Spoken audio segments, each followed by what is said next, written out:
वचनाच्या माध्यमातून आपण बोलत असताना तर जास्त करून मला दाविदाच्या गोष्टी खूप आवडतात. कारण दाविदानी पण 72 स्तोत्र लिहिले. दीडच्या स्तोत्रामध्ये 72 स्तोत्र लिहिले आणि त्या स्तोत्रामधून त्यांनी असं काही भजन प्रस्थापित केलं, की त्या भजनाद्वारे आज आम्ही उत्साहित होतो. आपण कधी पण भजन संहिता किंवा स्तोत्र संहिता खोलतो.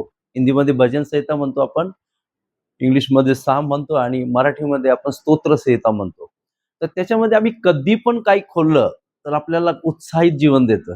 असं नाही की कुठल्या पद्धतीने आपल्याला डिसमूड किंवा म्हणून 146 स्तोत्रामध्ये तो आपल्याला काय सांगतो याच्याकडे आपण थोडंसं लक्ष देऊया.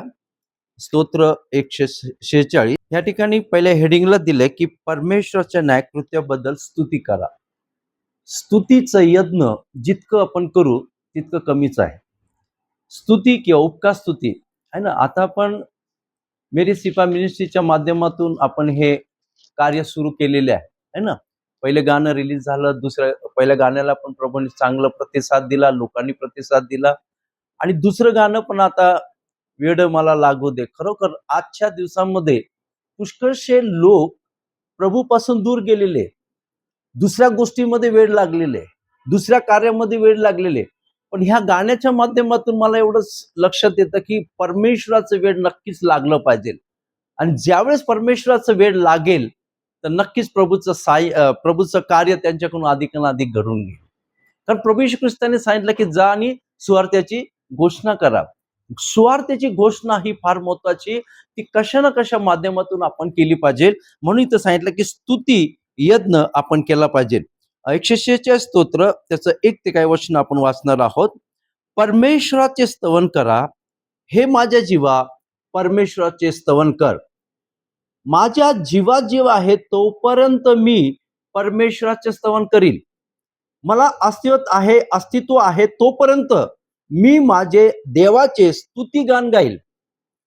अधिपतीवर भरोसा ठेवू नको, मनुष्य मात्र भरोसा ठेवू नको.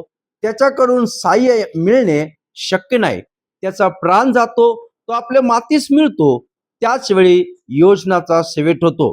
ज्याच्या सहाय्य करता याकोबाचा देव आहे, ज्याची आशा आपला देव परमेश्वर याच्यावर आहे, तो धन्य आहे. इथं वाचलेले वचन प्रभू आशीर्वादित करो.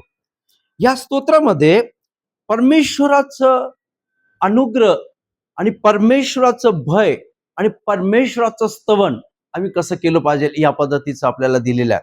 तर या ठिकाणी सांगतो की जीवात जीव आहे तोपर्यंत. बघा, माणसाला 80 किंवा 90 ताकद असल्यामुळे आता यांचं मला आनंद वाटतं की आतापर्यंत प्रभूने यांना किती सुरक्षित ठेवलं. कारण प्रभूच्या सानिध्यामध्ये ते आज बसलेले आहे. त्यांच्या मुखाद्वारे त्याचं परमेश्वराचं स्तवन केलेलं आहे. पण आजच्या परिस्थितीमध्ये तसं नाहीये.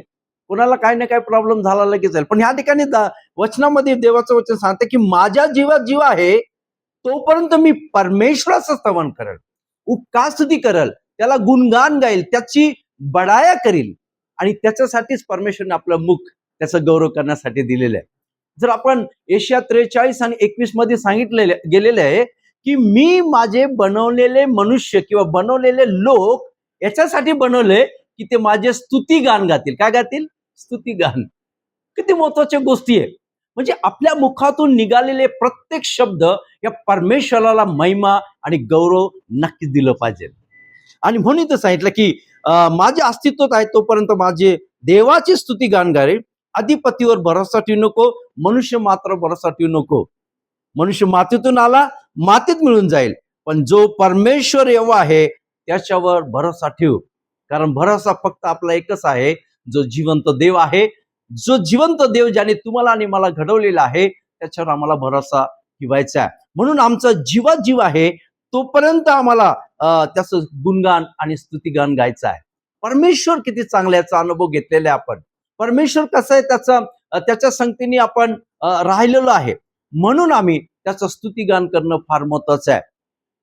मेरी सिपा मिनिस्ट्रीच्या माध्यमातून हे दुसरं गाणं रिलीज झालेलं आहे. प्रभूला नक्कीच धन्यवाद देतो की ह्या टीम मध्ये असलेले जेवढे लोक आहेत प्रभूने यूज केलेले आहे आणि गाण्याच्या माध्यमातून स्वार्थाची घोषणा चालू केलेली आहे. आणि याच्या पुढे पण आपण तेच करू की जे परमेश्वर सांगतो, है ना, की जाऊन सृष्टीला स्वार्थ्याची घोषणा करा. ती कशी करायची आहे? तुम्ही टाळ वाजून, मृदुंग वाजून, विणा वाजून आणि गायन वाजून करून त्याची स्तुती केली पाहिजे आणि घोषणा आपण केली पाहिजे. ही घोषणा आम्हाला थांबवायची नाही. आम्ही तिथंच थांबायचं नाही. 2 गाणे झाले, 4 गाणे झाले, आम्हाला अनेक वर्षापर्यंत ही सेवा पुढे घेऊन जायची आहे. मला आनंद वाटतं की भजन करता जे आपले बाबा आहेत, त्यांनी खूप सुंदर रीतीने हे गाणे लिहिलेले आहे. त्याचा उपभोग आम्ही घेतला पाहिजे. त्यांच्या काळामध्ये त्यांनी जे गाणे गायले ते आज आपल्याला ते प्रस्थापित करायचं आहे. लोकांना ते माहीत नाहीये आणि म्हणून आपल्या मुखातून त्याचं गौरव जास्त आणि जास्त झाला पाहिजे. हीच परमेश्वराकडे आपण प्रार्थना केली पाहिजे. आणि नक्कीच प्रभू या गाण्याद्वारे जसं पहिल्या गाण्याला प्रभूने जास्त प्रतिसाद दिला, दुसऱ्या गाण्याला पण प्रभू प्रतिसाद देईल आणि पदोपदी आम्ही त्याच्या सानिध्यात राहून त्याची सेवा केली पाहिजे. आम्हाला असंच निवडलं नाहीये, जगापासून वेगळं केलेलं आहे आणि आज या ठिकाणी ठेवलेलं आहे. बाबा बोलता बोलता मला आनंद वाटतं की त्यांनी सांगितलं की तुम्हाला प्रभूने कार्यरत केलेलं आहे. हे असं चाललं नाहीये. देवाची योजना आहे आणि देवाची योजना आमच्याद्वारे जर पूर्ण झाली तर नक्कीच प्रभू आम्हाला आशीर्वादाने आशीर्वादित करील. म्हणून ह्या समयामध्ये प्रभूला धन्यवाद देतो की या वचनाद्वारे आम्हाला अधिपतीवर, मनुष्यावर भरोसा ठेवायचा नाही, पण ज्याने तुम्हाला आणि मला उत्पन्न केलं त्याच्यावर भरोसा ठेवायचा आहे. आणि तो भरोसाचा व्यक्ती आमचा प्रभू येशू ख्रिस्त आहे, जो तारणार आहे, तो आम्हाला घेऊन चालणार आहे. त्याच्या संगतीने आम्हाला राहणं फार महत्वाचं आहे. प्रभू करू ह्या सर्व गोष्टी बद्दल प्रभूला आपण धन्यवाद देऊ, त्याची स्तुती आणि प्रशंसा करू.